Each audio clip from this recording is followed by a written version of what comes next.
Settling is not an option for me. Everything I desire is already mine. What if you can have it all? Because every day is for the girls. Hello. Welcome back to another episode of For the Girls. I'm your host, Victoria Alario. And today we're talking about finding love exactly the way you are. I think this is so extremely important, especially for all the girls out there who are putting so much pressure on themselves to find their person, and they really want to find, the right guy for them. And obviously when you're dating, there is a lot of pressure because for us women, we have the mindset of like timelines and everything has to happen by this age in order for things to go smoothly and whatnot. And even aside from like biological timelines, there's also just the timelines that we kind of like set for ourselves. I know I can think back to high school. I'm like, oh yeah, right after college, I'm going to be married and I'm going to have a bunch of kids. And I wanted to have 4 kids by 30 years old. And now I am, we're in October. So November, December, January, February. Now I am 4 months away from 30 and I have 0 kids. So riddle me that, okay? My life has not gone according to the plans that I set for myself at, say, 14 years old. And I know that I am not alone in that. I know that there are tons of girls out there who are in their 20s who thought or maybe in their 30s, whatever, who thought they would have been married by now. They would have had kids by now. And since that's not happening, they go on these dates, maybe dating apps or guys that they're meeting out. And there's so much pressure on getting it right and doing it perfect and making sure this guy is the guy and just trying to get guys to stay for as long as they possibly can, because women, also just people in general are so used to dating being like a revolving door, like one person in, one person out, like it just keeps on moving. And you get exhausted from that. You get sick of that.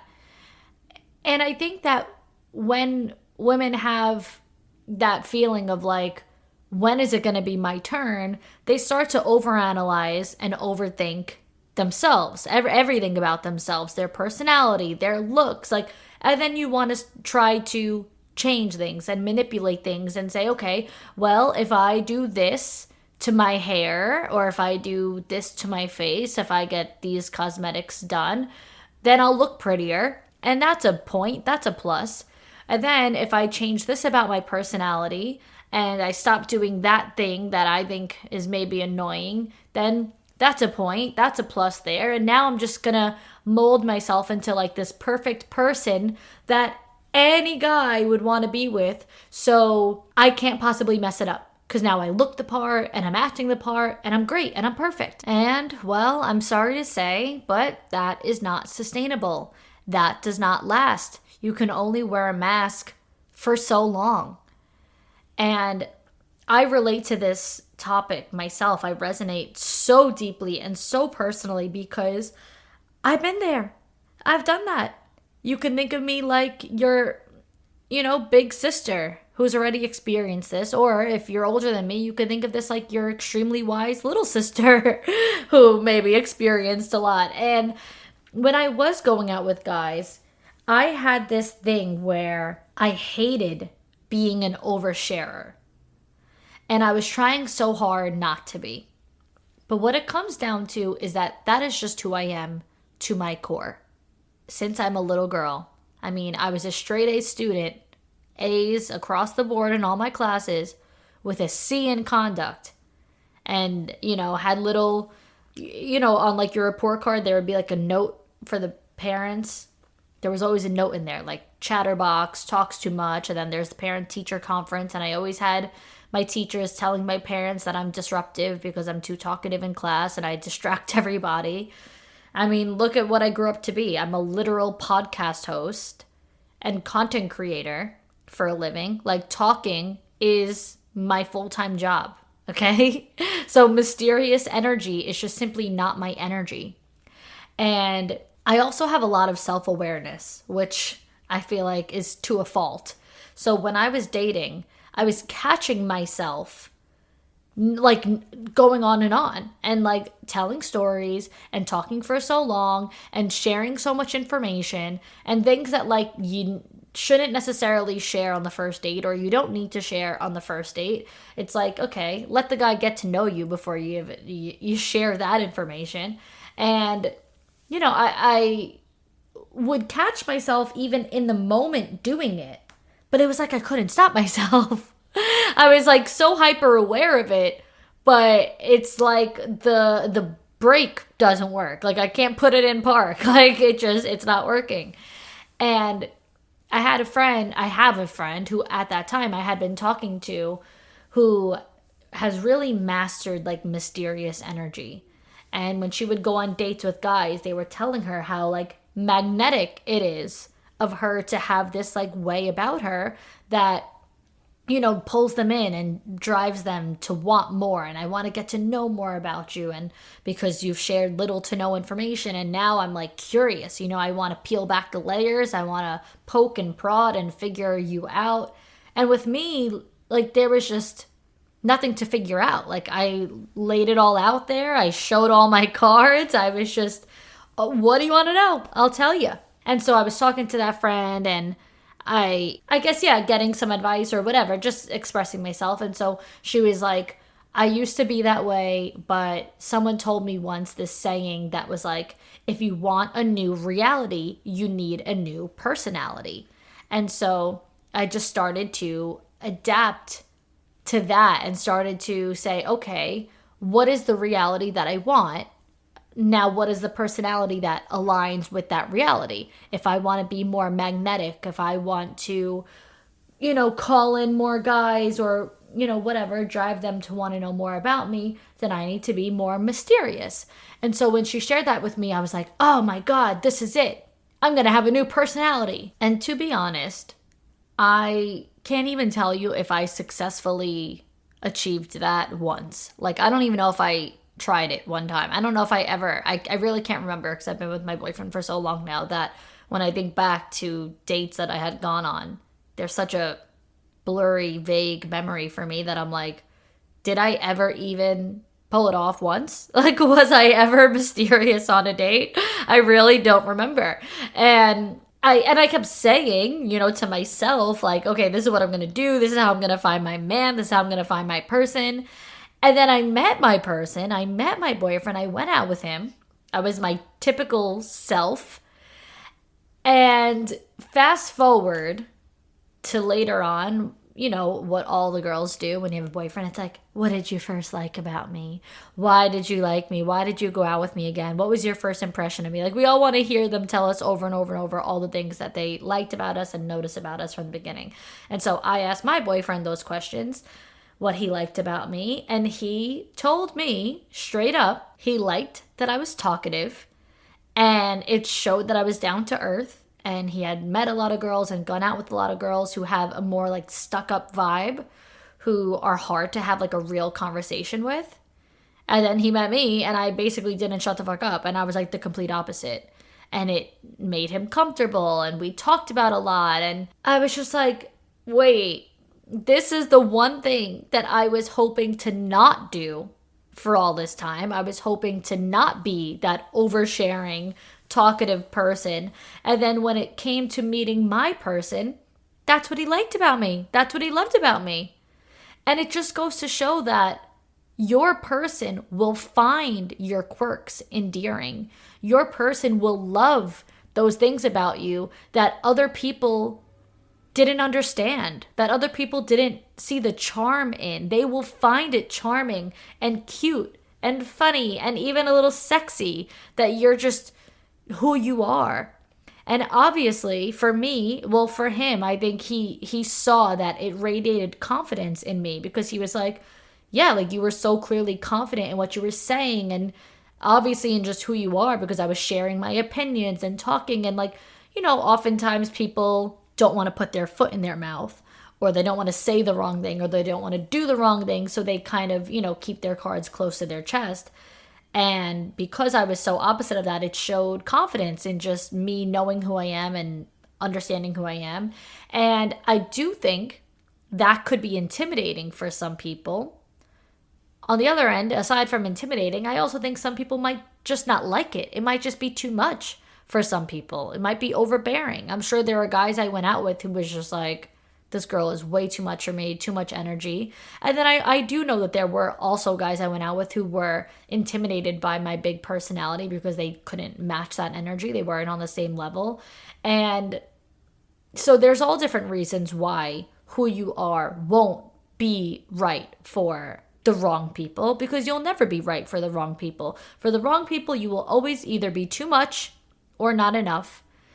But for the right people, you'll be perfect. They won't be able to get enough of you. How could you be too much? They want more. How could you be too little? They want more. You're just right. And when I really reflect and think about it, like why I wanted to change that, I don't even really know where those beliefs came from. And I challenge you girls who may struggle with this in whatever way. You might not be an oversharer. You might not be the yapper type. You might have a different thing about you that you want. It might be the opposite. You might be like, I hate that I'm so shy. I hate that I don't talk at all. So when you think about where these beliefs came from, you have to question, is this an original belief? Like, did this just come from me, my gut, my head, my heart? Did I create this belief? Or has it been influenced by others?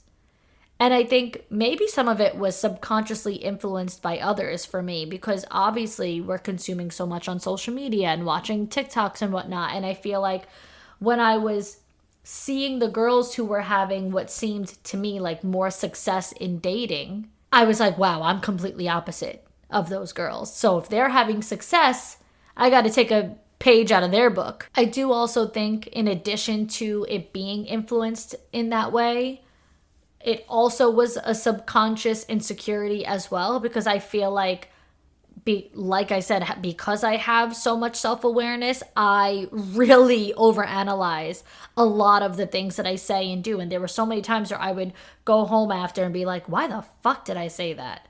And so that really came from my own place of overanalyzing, being hyper aware, which causes insecurities at some point. And so as time went on and I was able to reflect and look back, I think it was so important to really be able to figure out where this stems from, where these beliefs come from. And so I want you girls to do that yourselves and say, you know, with whatever my insecurities are, with whatever I feel like I want to change, why? Ask yourself, why?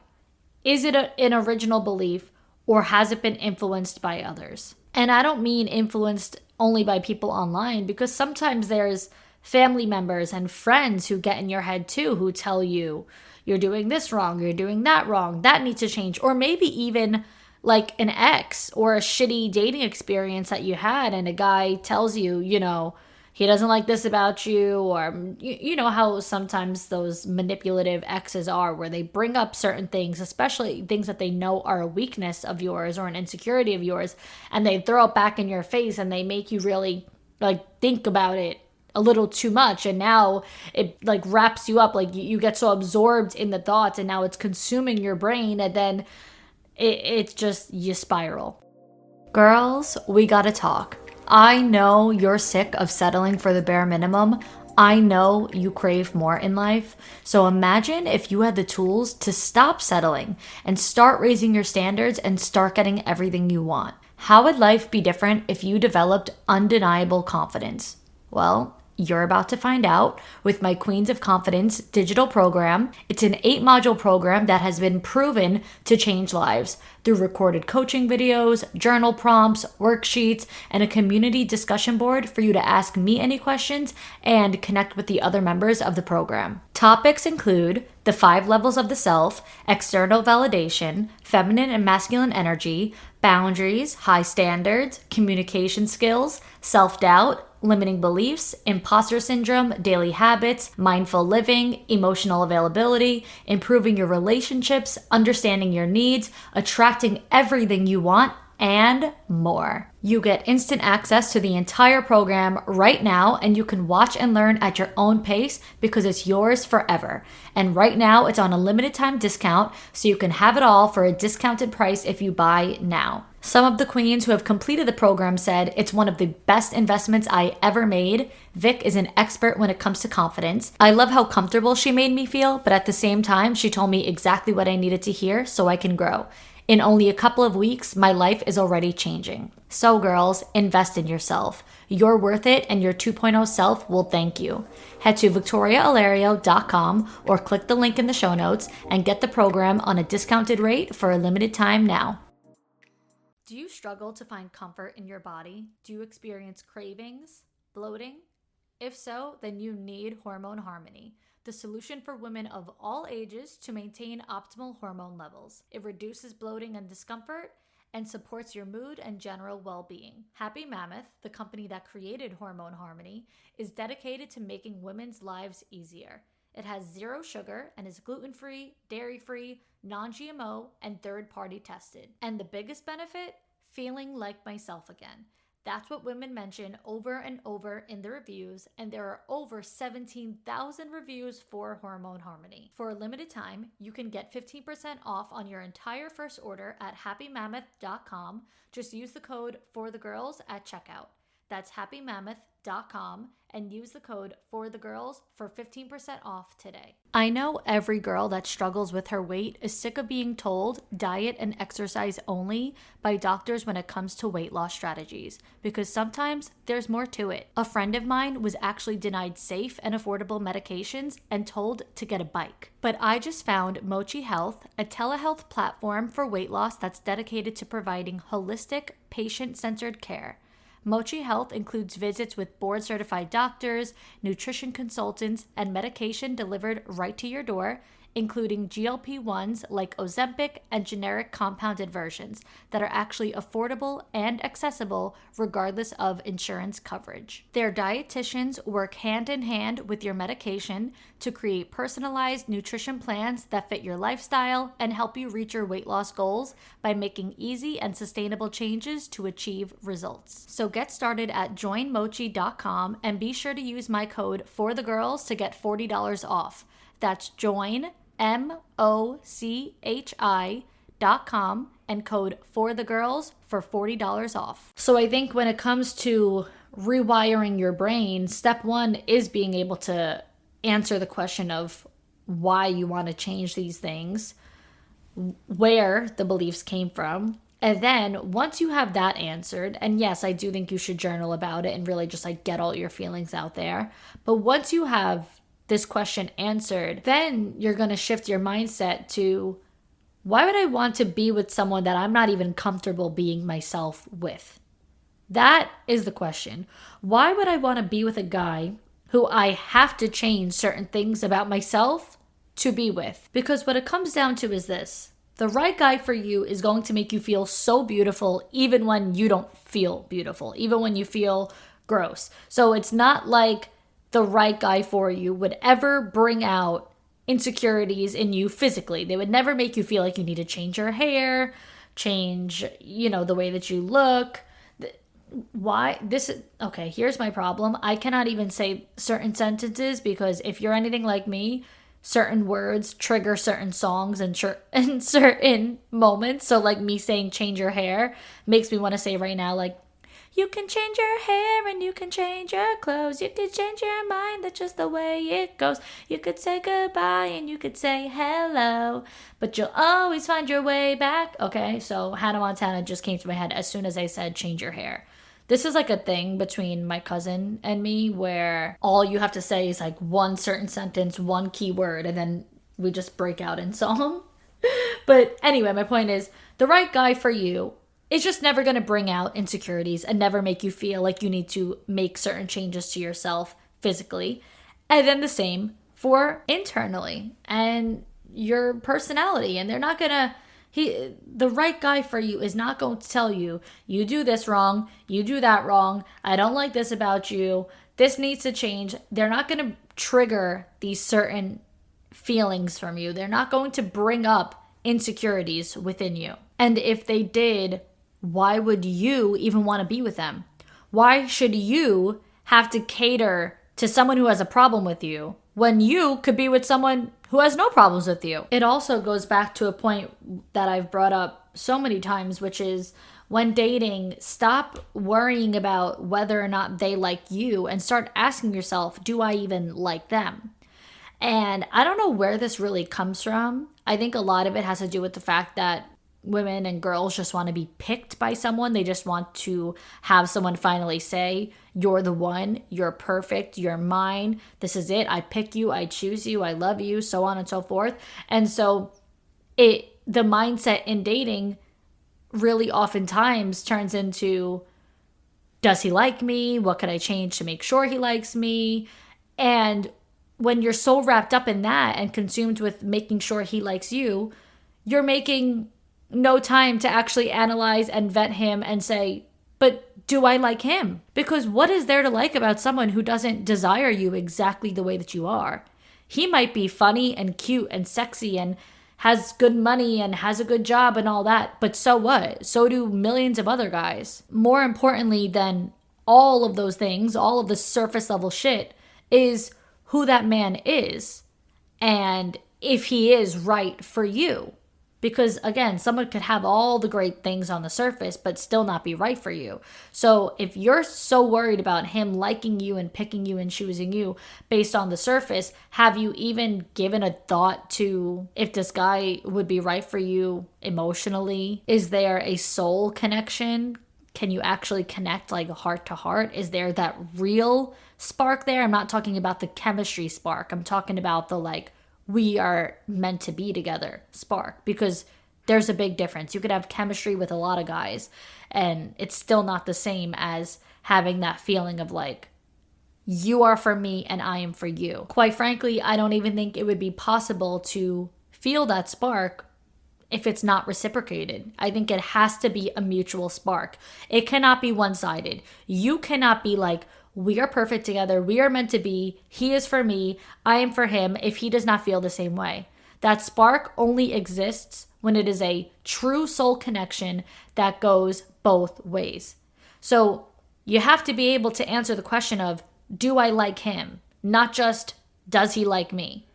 Sure, he could like you, but more importantly is how does he make you feel and how do you feel about him? And when you are doing this analysis and figuring out how you actually feel about this person, I really truly challenge you to not romanticize this man, because that makes things a whole lot harder when you see things in a very gray, nuanced, romanticized way rather than with clarity, with, clear glasses on in black and white. I actually had someone send a Dear Victoria submission and, she says in it, like, even if your advice hurts me, like, just be blunt and help me figuring out what I should do because I really want this to work out. So, like, what do I do?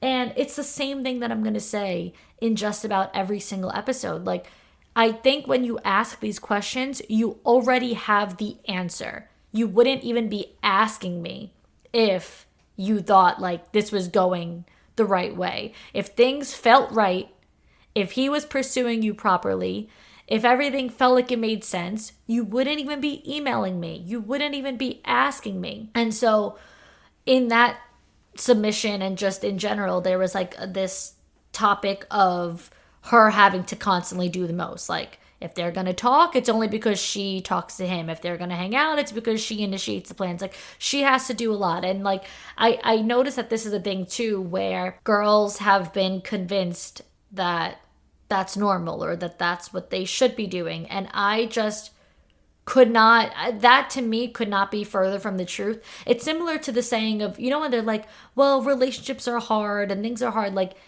it shouldn't be, actually. Things should be hard when you and your partner who are committed and totally in love with each other are going through hard things together. And it's you and this person versus the problem. And you figure out really how to be a team together. And you face adversity together. And you go through some hard shit that may, put some trials and tribulations in place, and it may test your relationship, but it's not like testing your relationship to the point where The question is whether or not he would even still see you if you don't make the plans with him. It's a different sort of test. It's like, wow, are we strong enough to make it through this really, really tough thing that we are faced with? So when it comes to dating or relationships being hard, in the sense that you and him wouldn't even see each other if you weren't constantly making this effort because he's so busy or he has this going on or you're just simply not a priority for him, that's not it. This part should be the easy part. This should be the fun, honeymoon, butterflies, chemistry phase. Like, that's what should be happening now. This should be the easiest part of your relationship, the hanging out part, the getting to know each other part. During this time period, it's like you have nothing to worry about. It's only good things happening. It's just fun, and it's, not to say naive, but like ignorance is bliss. It's like maybe we don't know each other fully yet, and so we don't know the worst things about each other yet, but we're gonna learn them someday, and we're just getting close and we're having fun, and this is just easy. Like, this is how that should be. Like walking on cloud nine. That's what the vibe should be right now. So if you're like, well, dating is hard, relationships are hard, like, girl, no. And if you're trying to figure out how he feels about you or if he even likes you at all, again, girl, no. Your energy is far too consumed in getting this person to like you, and your energy should be fully focused on yourself and what you enjoy and what brings you peace and what makes you feel good about yourself and what makes you just be yourself. You just being your undeniable, unapologetic, amazing self, that's the only place your energy should be. And he should be magnetized to your energy if he is the guy for you. Whether you are mysterious or not, whether you pull back or not, it doesn't matter. You should just be who you are, and that should be enough. You should have the clarity, and you will and would have the clarity with the guy that's meant for you and when you find the guy that's meant for you. So if you don't have the clarity, if you feel like you're not doing things right, if you feel like you need to change things, if you feel like it's too hard, it's confusing, and blah, blah, blah, blah, blah, do I even need to say it? Because I'm pretty sure you all have the answer. And when you finally get all of that down pat and you shift your mindset, dating becomes easier, relationships become easier, your vision is clear. You don't have this negative mindset that dating is so hard and all of these things need to be put in place in order for me to find my guy. Nope. You're gonna find him. It'll be easy.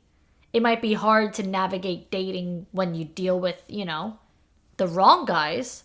Obviously, been there, done that. But it won't be when you find the right guy. And that, girls, is all we have for today. But before we go, I need your help, specifically with YouTube. If you girls don't know, I upload all my episodes to YouTube. Obviously, they don't all have video, so most of them are just audio, but I do upload the video version of my guest episodes. So if there's ever any guest episodes that you want to watch, you're always welcome to watch. I also upload most of my TikToks and things like that. So I have a lot of videos on there. There's like well over 200 videos. If you can, please help me out by liking, commenting, and subscribing to get my YouTube onto the right algorithm, because for some reason, my YouTube has made its way to the boys and my channel is for the girls. The username is for the girls. The name on the page is for the girls. The name on the icon is for the girls. The banner says every day is for the girls. Everything is for the girls, the hashtags and whatnot. So I have no idea how I ended up here. But most of my YouTube following is made up of guys, and they comment on my videos arguing with me. I've never experienced this before. I've been a content creator for 10 years. My analytics have always been 90% female, 10% male. And for some reason, my YouTube ended up mostly male, very small amount of females.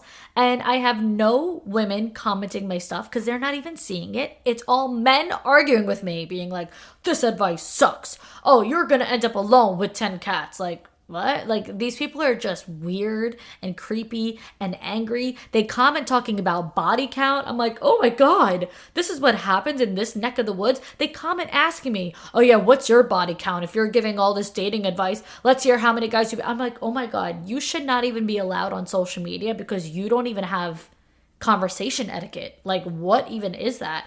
And it's scary. I don't like it over here. So what I really need is any girl who has a YouTube account to follow, like the videos, comment the videos. Please just help my channel get over to the girl side because it's getting dark and I do not like it.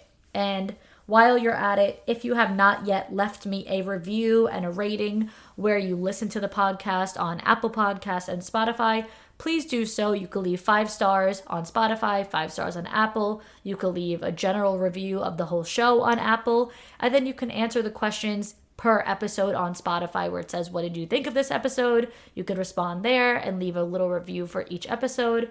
But yeah, I need any and all help that I could possibly get. I appreciate you girls so much. Help me fix my YouTube. Leave some reviews where you listen. And that is all we have for today. Thank you girls so much for listening. Until next time, girls.